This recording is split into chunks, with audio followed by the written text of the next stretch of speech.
Bismillahirrahmanirrahim. Assalamualaikum warahmatullahi wabarakatuh. Salam sejahtera bagi kita semuanya. Salam guru penggerak. Yang terhormat Ibu Fasilitator dan pengajar praktek yang kami hormati teman-teman semua. Saya Sri Wahyuni SPD, peserta program guru penggerak CGP Angkatan 9 kelas 09093 Kabupaten Karanganyar. Izinkan saya akan mempresentasikan tugas saya modul 1.1 tentang demonstrasi kontekstual pemikiran filosofis Ki Hajar Dewantara. Di sini saya menyimpulkan ada 4 filosofi Ki Hajar Dewantara mengenai pemikiran pendidikan. Yang pertama adalah pendidikan sebagai tempat persemaian benih-benih kebudayaan dalam masyarakat. Pendidikan dapat menjadi ruang berlatih, wadah bertumbuh kembangnya nilai-nilai kemanusiaan yang dapat diteruskan atau diwariskan.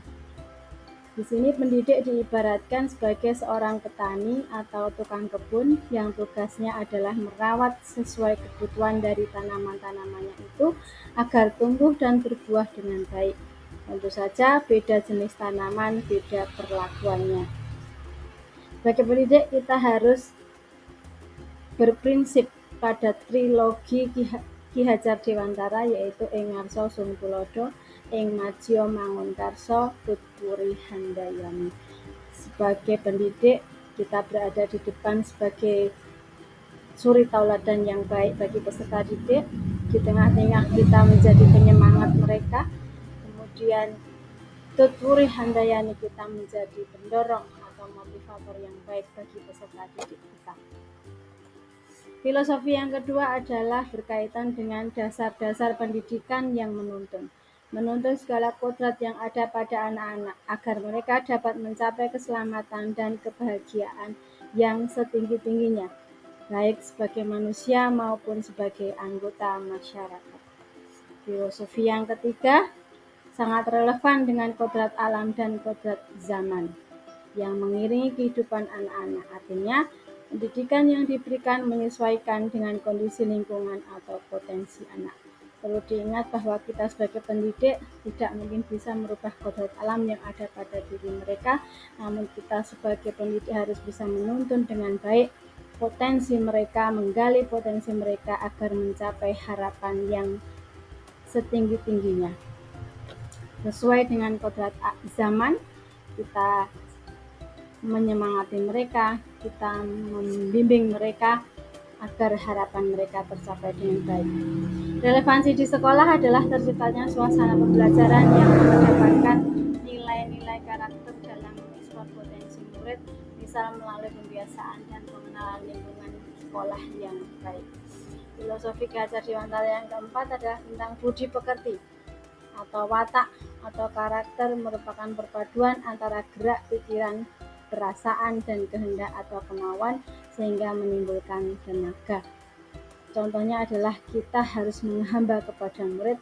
Contohnya yaitu sebagai seorang pendidik harus mempelajari mereka berpusat pada murid. Ibarat seorang pembeli yang dianggap raja, selayaknya murid harus dianggap raja dalam setiap pembelajaran. Adapun contoh dari relevansi di sekolah, muncullah tantangan dan solusinya. Seperti contoh adalah kegiatan keterampilan. Kegiatan keterampilan yang cukup rumit diperlukan kejelian dan kesabaran. Solusinya adalah diberikan kegiatan latihan berkelanjutan setiap seminggu sekali dan diberikan kesempatan untuk belajar ke pengrajin atau pengusaha atau wira swasta yang ada di sekitar tempat tinggal peserta didik. Contoh kegiatan yang kedua adalah kegiatan pembiasaan yang belum dapat dilakukan secara rutin di sekolah. Solusinya adalah semua warga sekolah, terutama guru dan karyawan, sebaiknya ikut memberi contoh langsung. Pengenalan lingkungan sekitar berupa alam atau tempat, seni dan budaya merupakan sumber belajar yang sesuai dengan potensi yang dimiliki siswa. Semua tantangan yang ada tidak menghalangi untuk menuntun siswa untuk menggali potensi diri dalam diri siswa sesuai dengan sosiokultural yang ada. Solusinya adalah kita harus bisa memanfaatkan lingkungan sebagai sumber belajar. Terima kasih Bapak Ibu yang kami hormati. Salam dan bahagia calon guru penggerak. Pendidikan adalah menuntun kekuatan kodrat anak. Salam semangat. Mohon maaf apabila ada kekurangan. Wabillahi taufiq wal hidayah. Wassalamualaikum warahmatullahi wabarakatuh.